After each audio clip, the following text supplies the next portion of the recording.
राहुल गांधींचे आरोप बिनबुडाचे चुकीचे आहेत असं निवडणूक आयोगानं आता राहुल गांधींना प्रत्युत्तर दिलंय। मतदारांची नावं ऑनलाईन रद्द होऊ शकत नाहीत, नाव रद्द होण्याची दखल आम्ही स्वतः घेतली आहे असं सुद्धा आता निवडणूक आयोगानं म्हटलंय।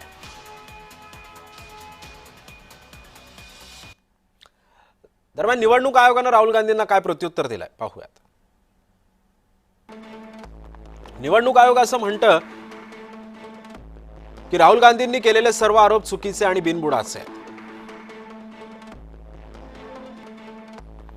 कोणाच्याही नावानं अर्ज करून एखाद्या मतदाराचं नाव वगळलं जाऊ शकत नाही।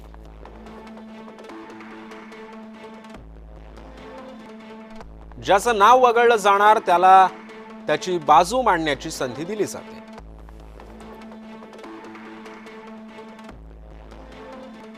2023च्या निवडणुकीवेळी कर्नाटकातील आळंदमधील काही मतदारांची नावं गाळण्याचा अयशस्वी प्रयत्न केला गेला।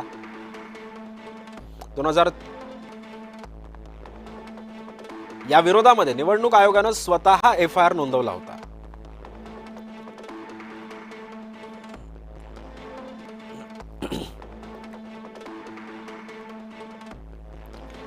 त्यामुळे राहुल गांधींनी जे आरोप केलेले होते या आरोपांना आता निवडणूक आयोगानं सुद्धा उत्तर दिलेलं आहे आणि सर्व आरोप जे आहेत ते राहुल गांधींचे ते फेटाळून लावलेत। नाव रद्द होण्याची दखल आम्ही स्वतः घेतली आहे असं निवडणूक आयोगानं ठाम राहुल गांधींच्या या दाव्यावरती म्हटलेलं आहे।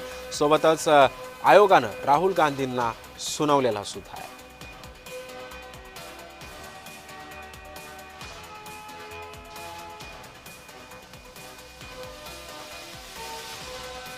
त्यामुळे निवडणूक आयोगानं आता राहुल गांधींना आता सुनावलेलं आहे।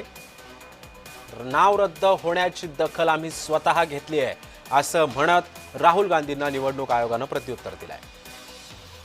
राहुल गांधींचे सर्व आरोप हे बिनबुडाचे आणि चुकीचे असल्याचं सुद्धा निवडणूक आयोगानं सांगितलंय।